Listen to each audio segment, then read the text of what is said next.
Assalamu alaikum wa rahmatullahi wa barakatuh. On se retrouve aujourd'hui pour une petite vidéo à travers laquelle je vais vous présenter un livre qui fait certainement partie des meilleurs livres qui existent en français.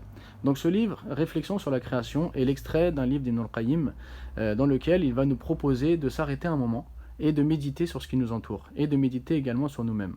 Donc vous connaissez l'imam Ibn al-Qayyim, il a une plume assez particulière.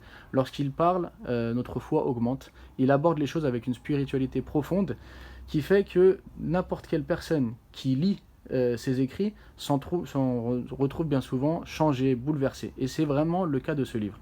Donc ce livre est un livre qui s'adresse à tout le monde. Ça veut dire qu'un musulman va le lire et va sentir sa foi augmenter. Une personne qui n'est pas musulmane, même une personne qui ne croit pas en Dieu, en lisant ce livre, va être obligée de se remettre en question, de se dire tiens, finalement, peut-être que je fais fausse route, et cette création si parfaite n'est-elle pas l'indice d'un créateur supérieur qui a créé tout cela, et pourquoi l'a-t-il créé? Certainement pas sans but. Et donc c'est vraiment l'objectif de ce livre, s'arrêter un moment et méditer sur la grandeur de la création d'Allah, aussi bien sur notre corps.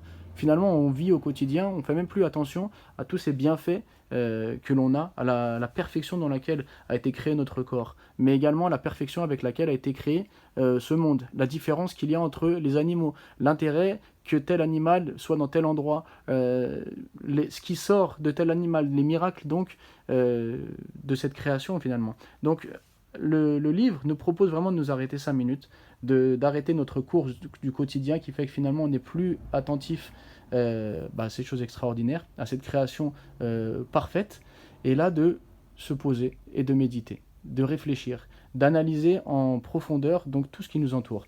Et donc il va nous permettre de tirer des leçons de la perfection de la création de notre corps, mais également de tirer des leçons de ce qui nous entoure.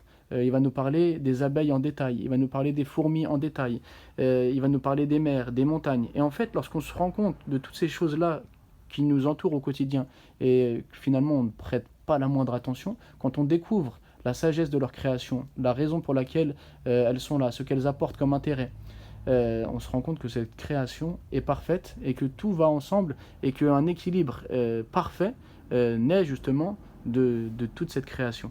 Et donc finalement, on augmente notre foi et on découvre, on redécouvre la grandeur donc du Créateur. C'est vraiment un livre qui nous propose de nous arrêter 5 minutes dans notre quotidien et de nous plonger dans ce qui nous entoure et qu'on n'a pas forcément oublié, mais du moins qu'on ne médite pas assez au quotidien. Et ça a pour fruit forcément d'augmenter notre foi. Et pour une personne qui ne croit pas, de certainement le remettre en question et lui donner l'envie d'avoir la foi. Donc c'est un livre que je vous conseille, je vous recommande, afin d'avoir une méditation profonde sur toutes ces grandes choses qui nous entourent, qui nous prouvent donc la grandeur du Créateur.